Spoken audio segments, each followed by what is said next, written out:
Hi, are you searching for the AFKing build where you get to play half of Exile on Autopilot while you are multitasking or watching Netflix or playing another video game on your mobile perhaps? You have came to the right place because today I will share with you my ultimate AFKing build with also long range kiting skill as well for your manual play. So you will get to learn what skill gems I'll be using, how to link those skill gems, and my entire skill tree setup that will get you that sweet paying money making monster build. So welcome to my Templar Inquisitor Wild Strike Minion guide using one hand sceptre and shield. So I found this incredible superior build when I was trying to make an AFK build for Harvest Week, where I tried the various mini skills of my duelist / champion cyclone build. So the cyclone build was a viable AFK method, but it has a very serious drawback, which is it will take too long to get negative mana cost on the cyclone build, and thus will waste a lot of unnecessary mana, where there will be a period of time you will be moving and you will not encounter enemies. So I decided that why not use mana only when you encounter those enemies instead of wasting them while spinning around attacking air. So that was when I found another alternative, which is Wild Strike. That was the perfect skill for the average lazy AFK multitasker like myself, so that's how we get there. So the whole point of this Wild Strike build is to hold right click and AFK Wild Strike. So you'll be moving around, exploring the terrain. So only when you encounter enemies, then you will start to attack with that skill. So you get to end some loops, and you summon like 4 purity minions, maybe the spectres, maybe you get a golem, and then repeat the whole process over again. So your minions will also be doing half of the damage for you. So now let's talk about the skill gems you will need and preferably one in your build. So the first skill that is very important for you to summon your minions is the Herald of Purity.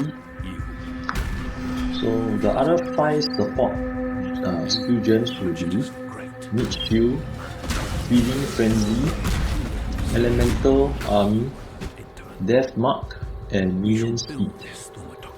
This is for your 6-link body armor. Okay, for the other 4 gem links, for the second skill gem you want to have is Wild Strike. For your support gem links for Wild Strike will be Inspiration, Life Leech, and Fortify. For your third skill gem will be Leap Slam. The 3 other skill gems linked to Leap Slam will be Faster Attack, Curse on Hit, Support, and Warlords Mark, which is a curse. Okay, on the 4th skill gem, you want to get Lightning Golem. For the 3 other support skill gems for Lightning Golem will be... you want to get Lightning Golem. The second skill gem linked to it will be Raise Spectre. Then the 2 support skill gems for them will be Life and Summon Phantasm. Okay, for your 2-3 skill gem links, for the 5th skill gem will be Vengeance, followed by Haste and Lightning Spider Trap. So the trap, you need it for Harvest Week, where you can set up some extra damage and advantage for you before you harvest your monsters. So you can it's like an extra damage for you.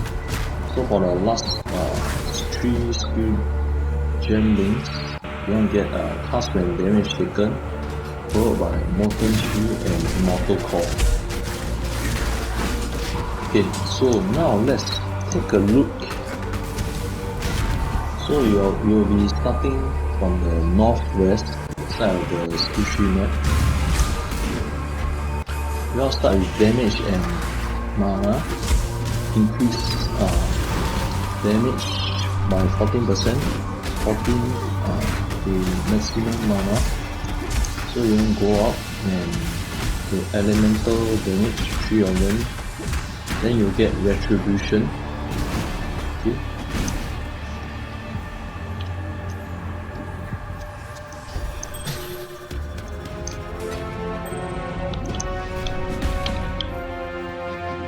Second. Okay, so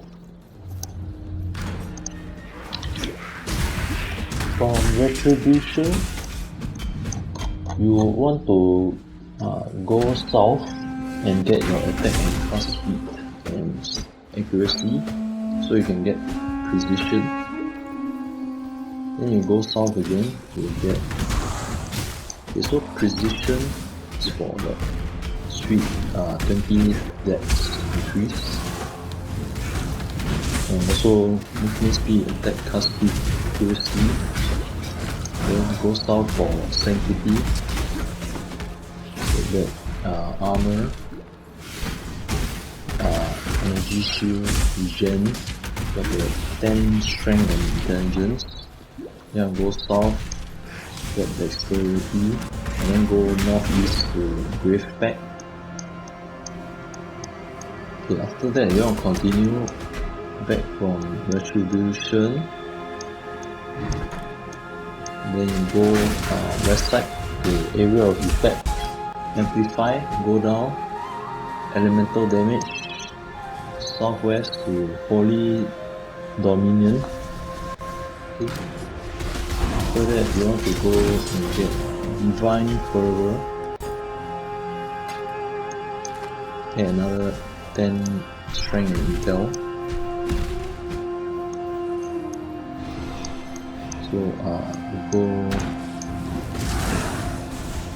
for now. You can either go south and southwest to get bone breaker or skull cracking, which will improve your mace or sceptre damage, area effect, and strike range. So like we have extra damage basically. You will also get like disemboweling, blacksmith's clock, sanctuary. So, or you can hit west, get your jewel socket. You can get divine judgment, divine wrath, and divine fury. From the north, you can get faith and skill, redemption, spiritual aid, righteous army. Then you hit north and you get flame forger, galvanic hammer.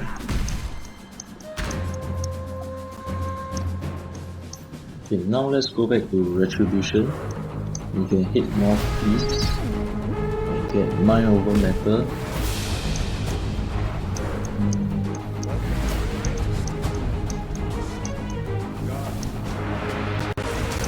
After that, you want to get southeast. You get aligned spirits, ash, frost, and storm. Elemental equilibrium. This will get you increase your most damage boost. You get the spin tree. Get indomitable army. Foresight, decay wall. So for mind over matter, you can also hit northwest to get elemental overload. Your second use higher damage boosting passive. You get Pearson's force, Minion instability. Okay, so from this U3 you'll get 223 vengeance, 54 dex, 173 strength.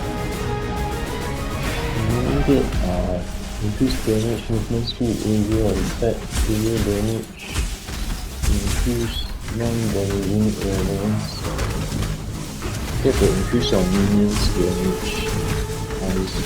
So we focus more on elemental minion passives, some spells, weapon, focusing on your scepters, so your shield and defense. So you'll be needing a shield as well. Also get to increase your critical chance of critical strike multiplier, increase your resistance. Yeah. You also get a chance to gain a power charge with stun with immediate. So your main 4 keystones will be 9 over metal, 30% of damage taken from mana before life, elemental overload, 40% more elemental damage if you dealt a critical in past 8 seconds. No critical strike multiplier, so this is to boost your elemental damage or wall strike. Your third keystone will be elemental equilibrium. Enemies you hit with elemental damage temporarily get negative 35% resistance to those elements and negative 50% resistance to other elements. Very awesome for your wall strike. And the fourth keystone will be minion instability. Minions will explode when reduced to low life, dealing 33% of their max life. There's fire damage to enemies. So as you can see, it's a very strong offensive build. Obviously, if you are lacking in resistance or life or energy shield, make sure you choose that. You can stray a little bit from the path to become more tanky. Make sure you survive bosses' attacks, so you can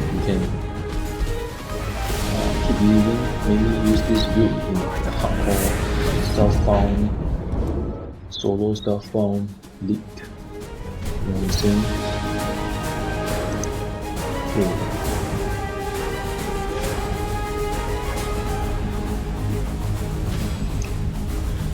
Alright, so for the Templar Inquisitor, you want to choose Akira as your bandit survivor.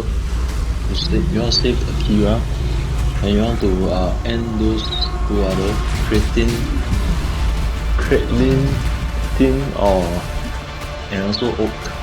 So Akira will give you 5 mana regen per second. You also get 20% to your global critical strike multiplier and 15% to all your elemental resistance. So that's very sweet, good for your defense. Because your tanky AFK build. Okay, so for Inquisitor, for your Ascendancy passives, you want to get first you want to get Sanctuary, elemental damage, life regen to Sanctuary. So you create consecrated ground when you are standing still. Okay, so when you are stationary, so you can apply 10% increased damage taken to enemies. You also get the regen 15 mana per second while on your consecrated ground. Okay, so continue upwards to Pierce path. You get 30% increased attack and cast speed while on consecrated ground. Consecrated ground will also grant you immunity to elemental ailments to you and your allies. Can't speak to you. So you also regen 200 energy shield per second while on consecrated ground. Effects on consecrated ground will also linger for 4 seconds after you leave it. So it's awesome. After A You stroll have along a spent picturesque 4 canal, skills, some time in the 4 mountains. points on those. What could be more You relaxing? can go down to elemental damage critical strike multiplier to righteous providence. Get 100% increased critical strike chance against enemies that are affected by no elemental ailments. 45% to your critical strike multiplier against enemies that are affected by elemental ailments. 30%, 20% increased effect of non-damaging ailments. So that's very good. Okay, get to elemental damage critical strike multiplier to inevitable judgment. Critical strikes ignore enemy monster elemental resistance. Non-critical strikes penetrate 10% of enemy elemental resistance. So that's how you want to build your ascendancy. Okay. So that's for your skill tree. For your items, you want to try to get look out for rarity of items found. Make sure you get can get life, get resistance, get blocking. Yeah, that's about it. That's a very simple league starter for Harvest League. So thanks for watching. Please like my video, subscribe to my channel, share it with your friends. Okay, hope to see you guys in the Harvest League. Hope you have a great time. Maybe get high level if you can. Hope you use this guide. Hope you found this guide useful. Okay, that's all for me. I'll be posting more gameplays of Path of Exile from now on. So hope to see you guys comment on my video. Thanks for watching. Peace out. Take it easy.